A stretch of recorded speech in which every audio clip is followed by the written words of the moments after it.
Hello guys, how's it going? AlexTheGrumpyOne here. Hope you're well. Today I got an exciting video and this is quite a funny one actually. I got my mate's Toyota Supra Mark 4 1995. This is NA-T auto, hybrid auto, which is pretty cool. I've been thinking to myself, I got two Supras and I never actually filmed any of them for my channel, which is really weird. I had one for 8 years, which is my NA Auto, and I got a twin turbo 6-speed that I had for 2 years now. I never filmed that as well. Don't really know why, to be honest. And today we got my mate Sam's Supra. They're gonna have quite a lot of servicing, upgrades, and etc. And today I'm gonna be doing the coolant change video. So I thought I might as well start doing it. Don't really know why I haven't done it before. So for you that are looking to change the coolant on your Supra, or if you want to upgrade the coolant pipes, etc., this is what the video is going to be today about. So just something that he can watch obviously on his car as well to keep it in history, and also something for you guys if you're looking to do the job yourselves. I know not a lot of people work on them now because they're starting to become quite expensive. So yeah, before it used to be a car that just an average car that a lot of people used to do DIY on them. These days not so much, but anyway, if you're into it and you want to try it, you can't really go wrong with this if you follow the instructions. I'm going to do it my way, which should be the correct way, I hope. So yeah, if that's something you're in, obviously don't forget, if you got any more videos you would like me to do, I got 3 Supras now that I can work on, obviously 2 of my ones, and like I said, we've got NA, we've got twin turbo, we've got NA-T, and we've got auto and manual, so plenty of choices here for everyone, pretty much covers the whole range. So yeah, if that's something in, don't forget to give us a like, comment below, and subscribe to my channel. And let's get started. So as you can see here, we got Sam's beautiful NA-T setup with the big turbo there.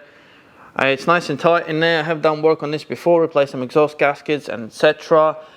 So yeah, like I said, today we're working on the cooling system. As you can see, it's still got the stock radiator, which puts up with everything quite well, to be honest, on an NA-T.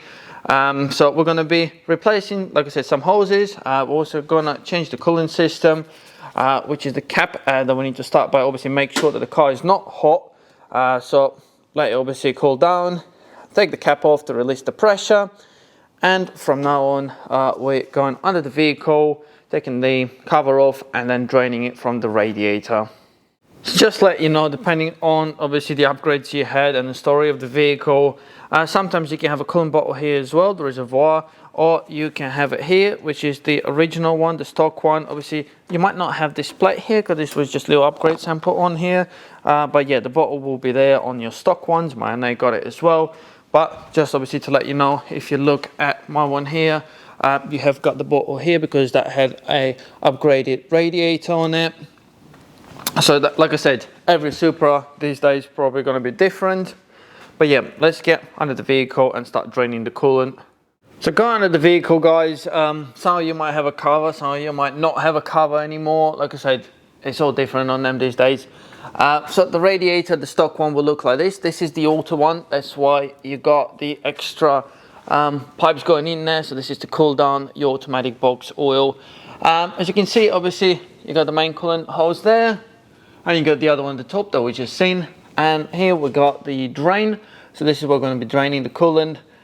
You just be careful with them because sometimes if it's quite old, they might crack because it's just plastic, and they should have an O-ring on them as well. So basically we should just undo it a bit, not all the way, and it should start coming out from the hole there. I would use a bucket. I'm going to be using this bucket here. So if you got something that takes about 10 litres, that should be more than enough.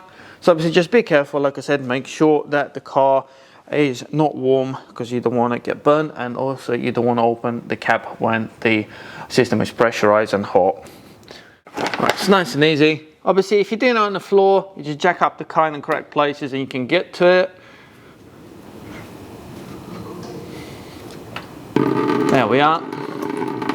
So it will take a while. At this stage you're just going to lower the car and let it drain while I'll do a few other bits. But yeah, obviously once it all drained, I can start taking the hoses off and replacing them. Right guys, so just to show you the bottle properly, I took the cover off, just 2 screws anyway. To show you the bottle that you got for the coolant, I'm going to be taking the coolant out of here as well to change it all completely. So obviously I'm going to suck the fluid out of there just to make sure that we got rid of all of it, and then fill it up to the level that you got there on the back of it.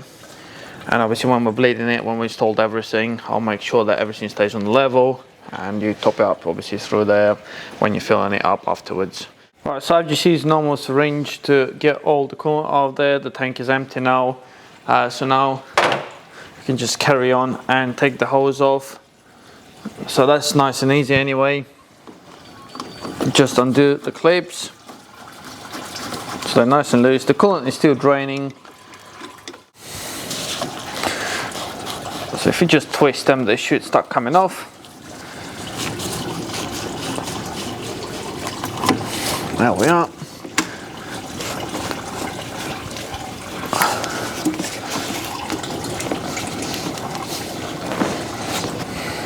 So when taking this one off, looking at that, let me just show you the closer shot.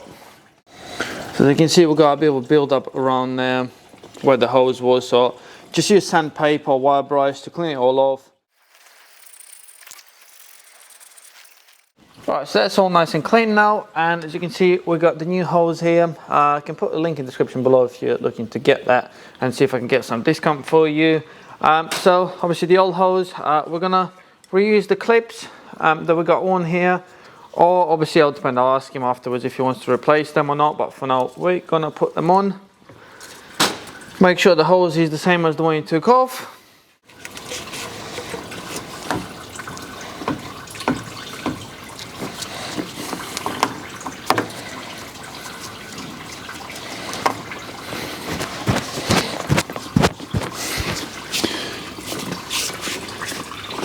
Yeah, I would say that's spot on. All we have to do now is do them up, and then the top hose is done. For the bottom hose, guys, the hose obviously goes in there. You got the clip there that you have to undo, and the other ones at the bottom that I've done already. So that one's going to the back of the housing where you got the water pump, and I'm pretty sure the thermostat is there as well.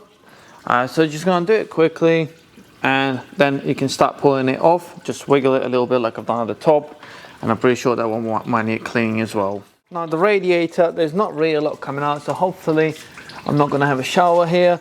Again, twist it a little bit, make sure it's loose, and let's have a look. If something's coming out, I'll just put it back on, but hopefully it's empty by now.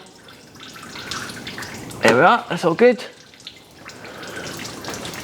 So now all we have to do is get it off the top, give it a twist, get your hand in there, and that should come off.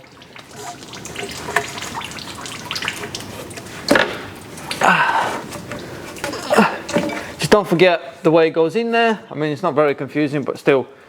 We've got the hose off now. As I've done this, this finished as well.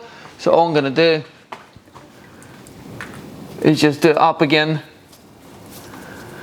and that is the draining done. So yeah, the bucket's pretty much full. If you have a look, so yeah, there's plenty of coolant in there. I just know this is for the measurement purpose. I know how much coolant I have to put back in, because it wasn't long coolant, it was spot on. So if I look from the top, I would say it does need a little bit of a clean there. I'll just use the sandpaper quickly on there, and then we're ready to put the hose on. There we are, a bit of wire brush and sandpaper, looking much better now. So looking at the hoses, the thermostat end, this one's a bit longer, as you can see, but I'm just slightly worried they might hit the back of the turbo pipe they got going there. So I might need to cut a little bit, but I'll just try to fit it on there, and then we'll see how we go, because I don't want it to bend and block the obviously coolant flow in there. So just need to make sure it's going to stay on there properly. But yeah, if it's a bit too long, I'll just cut it off. As long as it's nice and even, it'll be fine. As you can see, guys, like I said on the top one, because obviously this is an NA-T conversion, you have got a turbo pipe there.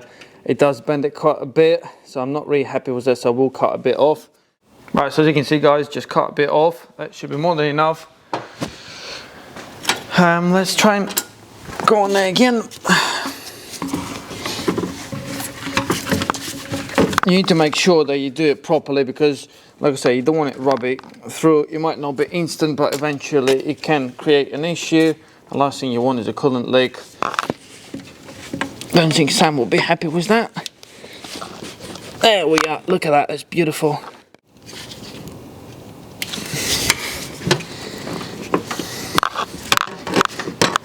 It's nice and tight. Right, so just to show you how it fits on there now, as you can see, nice space there. It's not bent, it's not touching anything. It might look like it's touching, but there's actually space there. So yeah, the bottom one's on as well. It was a bit tight, but it's on there. The clip's all done up. Right guys, so we got the Toyota Long Life coolant pre-mixed. So like I said, it should take 7 or 8 litres. So just start filling it up, obviously without the car running. Once it's filled up and starts coming out at the top here, I'll start the car up and carry on. Obviously it will suck a bit of coolant through the system, carry on filling it up, and after that you run it up to temperature till the thermostat opens up.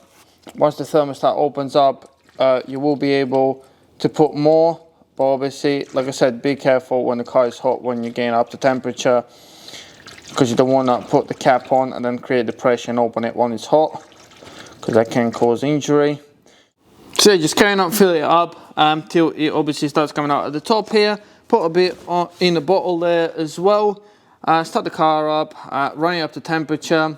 Obviously in the beginning, when I do it personally, I'll start the car up, keep the cap off, top it up because it keeps going down, wait for it, and then obviously you need to wait till the thermostat opens up and start circulating through the whole system. You'll hear the air in the system going anyway, but then I do advise putting the cap back on before it gets too hot and run it so it circulates.